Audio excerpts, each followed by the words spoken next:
كاب سلطاني بفخر ورد نكبل جنرال تادس دحرم حنا يحوحات هتوت اخيبا ماخلاي كوميتي تويعهم ابا منغول علوت حلف تخجبرت حد ردر بزي فرا 5 بتنه تغليصولام ناي بحر ودب دحننت غداي كاب زخونه وان العلي اگداس خوين يركب كبل قدماي منيسر ابي احمد زغلص انتخون غبصي بوغنا انصار لالاونت ايرترا زغبر زخونه يكون وفري كم زي تعجز افليطالام سلام طنا حبلنا بيتسب كل ميديا نساعات زحزنا محبريتات بقند نطبታት فلمنام نسنا مكتتالكم بخبر بمعدام ناب زرزرو مبيلنا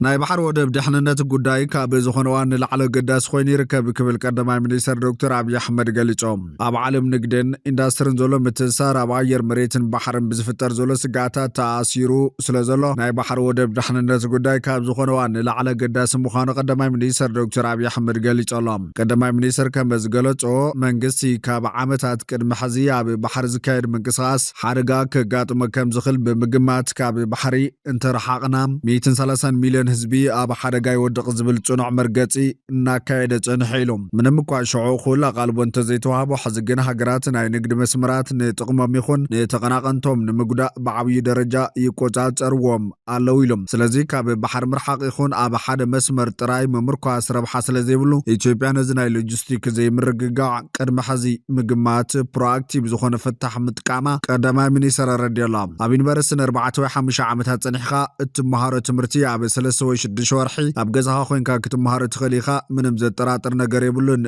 كبل زغلص تقدماي منيستر اتزنبال زرينا زلو نسيو كامون خونيو كبل يغلص زلام اب ايثيوبيا وسنات زبحال ازيوم لعلوت صريت زلوم يونيفرسيتي ترايوم زدليو نسوم كعن مسرتاو مرمر يخون نتغبراو مرمر كخونيوم يونيفرسيتي بكل زبا كم كوندومينيوم ززرغح خون يبلون كبل اتن زلو يونيفرسيتي ناي معصاو حدغا كم زنصلالون اتن بيهلام اسعيب دما حزي اب يونيفرسيتي مرمرا ويدما فتشان تزغبر كاب حدا شح حساب كلته شح تمهار قبل زخلو طرايم زترفو كوندومينيومات علو يوم اتستهانصلوناو تيركاش لزخونه اتوم بادو هنصا ويدما كوندومينيومات ادمه يبلو من فرس يوم دحر مفال يونيفرسيتي زهانصنايو اخول موال هصانات ابزلو حجر كوينا انت زخو نيرو صقماي منورن ات يونيفرسيتي نا تحساسبا ويدما مسرارታት صقمالو يلم زوم كلهم يونيفرسيتي تنصو بمنግስት استهانص 10 موال هصانات كوينبرن حد يونيفرسيتي تزترف نيرو جنا اب ملا ايثيوبيا كاب اخل العالموال هصانات مهنات متخاله نيرو مخنياتو يونيفرسيتي ببليونات يوم زمحدرن زهنصن يلالا نحنا بزحلف 6 عامات كاب 34 شحن العلي موال هصانات هانيصنا لنا سلمنتاي تقند تمرت زليو اب قدماي برك عدم هصانات سلازخونه قند تمرت ياب تحتي زلو مسرتاو نجر زفلط اسب العلواي تمرتي كاب اي كمهاري خليم مسرتاو نجر زيفلط اسب جن يونيفرسيتي انت تخايون ترغوم يبلن يلوم سلاز منግስት يونيفرسيتي كم هاي سكول كاب زبتن قدم موال هصانات كابو دما قداماي بركي قصيلو دما هاي سكول انت زسفحفحن وسنات لعلوت صريت زلوم يونيفرسيتي انت زلون كساب كندي مخسب وي دما ترفي كم زلو محساب يدلي اب هنصت قداماي بركن هاي سكولن كساب حزغنا بزحي ترفي زلو كبل قداماي منيسر دكتور ابي احمد تزاري والله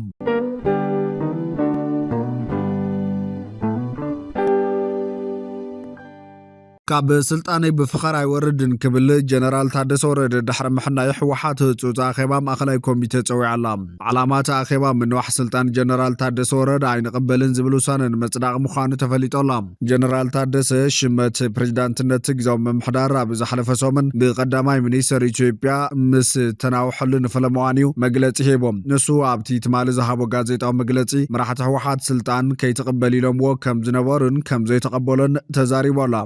استناوح سلطان بريزيدنتنت بقل مخنيات كاتع زقني خوينو حوحات ابت مسرح كم زي تساتفن كم استقلل كمون منግስት فيدرال نبحثو كم زو سنه بمنقاف نتوسانه كم زي يقبل مغلاص زكريم كمدما سلطانت بريزيدنت استناوح لغباب ግልጽነት ዝጎደሎ ኮይኑ እቲ ዝተጠቀሰ ደንቢ አብዋን ኩናት ትግራይ ቅድሚ ምፍራሙ على ፕሮቸራ ዝወፀይ ነይሩ ይኹን በር حوحات ድሕረቲ በመግለጽ ገብረ ዝቀነ ተቃውሞ ሓዚ በማእከላይ ኮሚቴ ውሳነ ንምሕላፍ ኣብ ኣክሱም ህጹጽ ኣኼባ ፀዋዕ እንትኾን ንምንታይ ኣብ ኣክሱም እቲ ኣኼባ ማእከላይ ኮሚቴ ክካየድ ተወጢኑ ግና ዝተገለጸ ነገር የለን። ካሊእ ዘዘራርብ ዘሎ ኣብ ምንዋሕ ስልጣን እቲ ፕሬዚዳንት ዝምልከት ኮይኑ ቅድሚ 2 ወርሒ ኣቢሉ ንመራሕቲ ህወሓት ምድለዋት ክግበር ካሓትት ከም ጸንሐ ናብ ኣዲስ ኣበባ ዝገሸ ግና ንስልጣን ከይኮነስ ኣብ ኣፋን ዕርበታን ጸብጻብ ንምቕራብ ተጸዊዑ ከም ዝኾነ ተዛሪቡ እዩ። ቀዳማይ ሚኒስትር ኣብይ ሽዑ እቲ ጸብጻብ ኣብ ዝቐረበሉ መዓልታት ስልጣን እቲ ፕሬዚዳንት ከም ዘናውሕ ዝዝከር እዩ። ብመሰረት ዋዕላ ፕሪቶርያ ህወሓትን ፌደራል መንግስትን ሓበራዊ ግዜያዊ ምምሕዳር ከቕሙ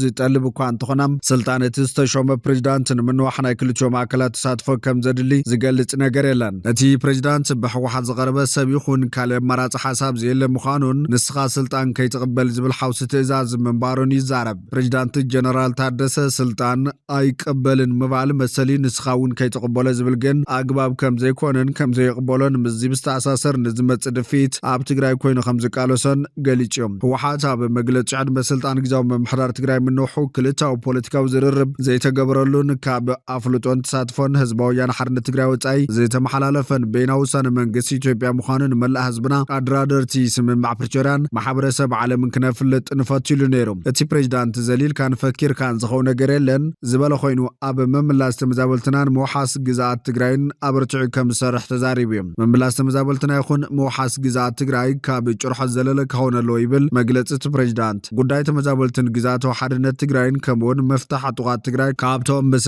መንግስቲ ፌደራል ዘካትዑን ኣፈጻጽማ ውዕል ፕሪቶርያ ዘሐንኩልን ጉዳያት ኮይኖም ቀፂሎም ኣሎም። እንተኾነቲ ብዕጡቓት ተደፊኡ ካብ ስልጣን ዝተኣለዩ ፕሬዚዳንት ነበር ጌታቸው ረዳ ኾነ እቲ ሓዚ ስልጣኑ ተናዊሒሉ ዘሎ ፕሬዚዳንት ታደሰ ወረደ መዓልታዊ መግለፂ ዝህብሉ ጉዳይ ብግብሪ ግን ተመዛበልቲ ኩናት ትግራይ ኣደዳ ቁርን ፀሓይን ኮይኖም መረበቶም ዛጊድ ኣብ ኢድ ዕጡቓት ይርከብ። ሓዚ እውን ብሰላማዊ መንገዲ ነዞም ሕቶታት ንምምላስ ከም ዝሰርሕ ዝገለጸት ፕሬዚዳንት ብዝኾነ ይኹን መንገዲ ናብ ውግእ ከየምራሕ ከም ዝጻዕር ተዛሪቡ እዩ። ጀነራል ታደሰ ወረደ ኣብ ቀረባዋን መንግስቲ ፌደራል ንዳግመ ህንጸት ንስራሕቲ መንገዲ ንኣብያተ ትምህርትን ካልኦት ፕሮጀክታት መሰረተ ልምዓትን ውስን በጀት ከም ዝለኣኸ ረጋጊጾም። እንተኾነ ጀነራል ታደሰ ኣብ መግለጺኡ ደሞ ሰራሕተኛታት መንግስቲ ክልል ብዝምልከት ብቐጻሊ ዝርርብ ከም ዘድልዮን ኣብ ሓጺሯን ፍታሕ ክረክብ ቃል ከም ዝተኣተወን ጠቒሱ እዩ። ከምኡውን ሓፅረት ነዳዲ ብዝምልከት ኣብ ዞዋን ብሰንኪ ቅልውላው ማእከላይ ምብራቕ ኢትዮጵያ እውን ተጸልያ ከም ዘላ ብቐጻሊ ግን ትግራይ ከም ክልል ዝግባእ ብፅሒት ክትረክብ ምዃና ከም ዝተሓበረሉ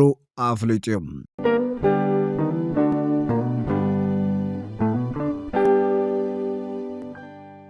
ኣብ መንጎ ላዕለዎት ሓለፍቲ ክግበር ጸንሐ ድርድር ብዘይፍረ ከም ዝተበተነ ተገሊጾም። ኣብ መንጎ ኢትዮጵያን ጅቡትን ክካየድ ጸንሐ ናይ ወደብ ድርድር ብዘይ ውፅኢት ተዛዚሙ ኣሎ። መንግስቲ ጅቡቲ ኣብ ወደብ ታጁራን ኢትዮጵያ ዘቕረቦ ናይ 60 ሚእታዊ ናይ ብፅሒት ዋንነት ብመንግስቲ ኢትዮጵያ ተቐባልነት ከም ዘይረኸበ ናይ ወደባትን ነፃ ቀጠናን በዓል ስልጣን ጅቡቲ ኣፍሊጦም። ከም መግለፂ ኣቦ ወንበር እቲ በዓል ስልጣን አቡበክር ኦማር ሃዲ እቲ ድርድር ክሰናኸል ዝኸኣለ ኢትዮጵያ ካብቲ ናይ ዋንነት ብፅሒት ብተወሳኺ ናይ በዓላ ዝኾነ ናይ ኮሪደር ወይ ድማ መንገዲ ሕቶ ብምቕራብ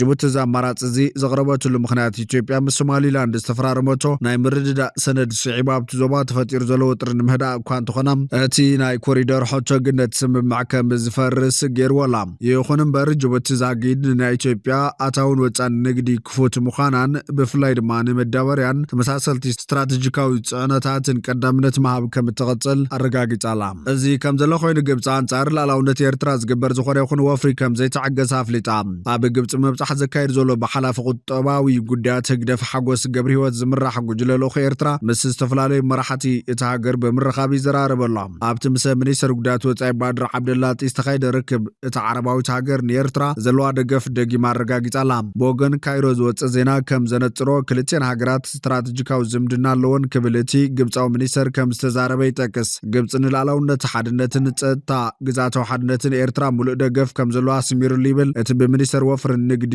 ወፃን እቲ ሃገር ዝወፀ መግለፂ። ኣብ መንጎ ኢትዮጵያን ኤርትራን ብሰንኪ ጉዳይ ናይቲ ኣዲስ ኣበባ ብቐጻሊ ተልዕሎ ዘላ መሰል ዋንነት ኣፍ ደገ ባሕርን ወደብን ወጥሪ ሰፊንሉ ኣብ ዘሎ እዋንያ ካይሮ ነዚ መግለፂ ትህብ ዘላ። ቀዳማይ ሚኒስተር ኣብይ ኣሕመድ ፊልድ ማርሻል ብርሃኑ ጁላን ፕሬዚዳንት ታየ አጽቀሥላሴን ዝርከብዎም ሲቪላውያንን ወተሃደራውያን መራሕቲ ኢትዮጵያ ኤርትራ ኣብ 1991 ከምኡውን ኣብ 1993 ሓርነታን ናጽነታን ኣብ ዝኣወጀትሉ ኣብ ልዕሊ ሃገሮም ጥልመት ከም ዝተፈጸመ ዝኸሶም ኣስመራ ነዚ ኣብ ዝሓለፈ 3 ዓመታት ብወገን ኣዲስ ኣበባ ዝቃላሕ ዘሎ ጥለባት ኣፍ ደገ ባሕሪ ኣዋጅ ኩናት ብምባል ተነቕፎም ካብ ኣምባሳደራት ናብ ፈጸምቲ ጉዳያት ዝወረደ ዲፕሎማስያዊ ዝምድና ክልተን ሃገራት ሙሉእ ብምሉእ እኳ እንተዘይተበተኸ ኣብ መንጎ ክልተን ሃገራት ዳግማዊ ደማዊ ኩናት ከይውላዕ ዓብዪ ስጋት እዩ ተፈጢሩ ዝርከብ ካይሮን ኣዲስ ኣበባን ብሰንኪ ህንፀት ዓብዪ ግድብ ህዳሴ ኢትዮጵያ ንነዊሕ ዓመታት ኣብ ምስሓብ ከም ዝጸንሐ ይፍለጥ እዮም ኣብ ዝሓለፈ ሰሙነት ኣብ ቀርኒ ኣፍሪካ ዝምዕብል ዘሎ ፀጥታዊ ዘይምርግጋእ ንምህዳእ ፍሉይ ወኪል ቻይና ናብቲ ዞባ ሁ ሸንጎን ናብ ኤርትራ በፂሑ ነይሩ እዮም ኣብቲ እናገደደ ዝኸይ ዘሎ ህውከትን ዘይምርግጋእን ዝርከበሉ እዋን ግደ ቻይና ኣብ ዝተፈላለዩ ዓለማውን ዞባውን ጉዳያት ዝለዓለ ክኸውን እዩ ዝግባእ ክብል ፕሬዚዳንት ኢሳያስ ኣፈወርቂ ነቲ ቻይናዊ ዲፕሎማሰኛ ገሊጹሉ ነይሩ ምስ ኤርትራ ዘለዎም ክልታዊ ሽርክነት ኣካል ናይታ በመላእ ቀርኒ ኣፍሪካ ሓበራዊ ሰላምን ምርግጋን ናይ ምድንፋዕ ስትራቴጂ ልምዓት ምዃኑ ኣምባሳደር ቻንግ ቹን ከም ዝተዛረበውን እቲ ብወገን ኣስመራ ዝወፅእ ሓበሬታ የመላኽት እቲ ኣብቲ ዞባ ከም ዘሎ ዝንገረሉ ቻይናዊ ወኪል ብሶኒ ናብ መቃድሾ ብምብፃሕ ምስ ፕሬዚዳንት ሶማልያ ሓሰን ሼክ መሐሙድ ሳላሕ ተራኺቡ ምንባር እውን ተፈሊጡ ኣሎ ዛጊድ ግን ናብ ኢትዮጵያ ኣይበፅሕን ዘሎ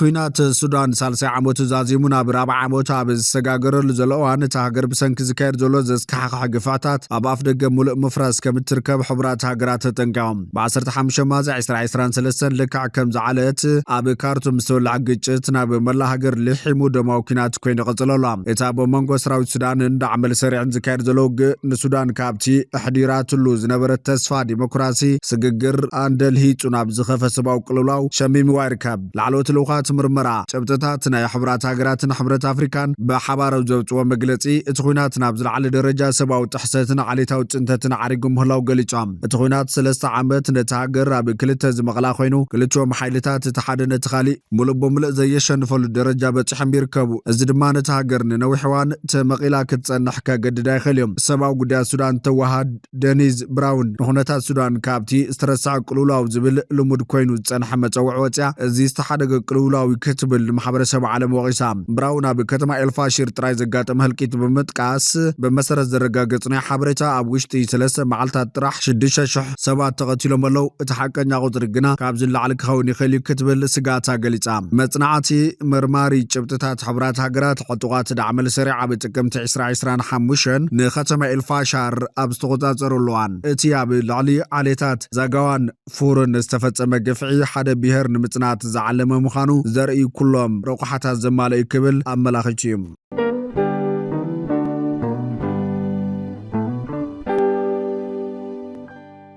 ፍትዋትን ክብራትን ቤተሰብ በኩል ሚድያ ንሰዓት ዝሓዝናዮ ሓበሬታታት ነቶም ክትከታተልዎም ዝጸናሕኹም ይመስሉ ነይሮም ንሰናይ ምክትታልኩም ብምምስጋን ናብ ዝቕፅል ብኻልኦት ሓበሬታታት ክሳብ ንራኸብ ንምድለዋትና ላይክ ሼር ንሚድያና ሳብስክራይብ ብምግባር ቤተሰብ በኩል ሚድያ ይኹኑ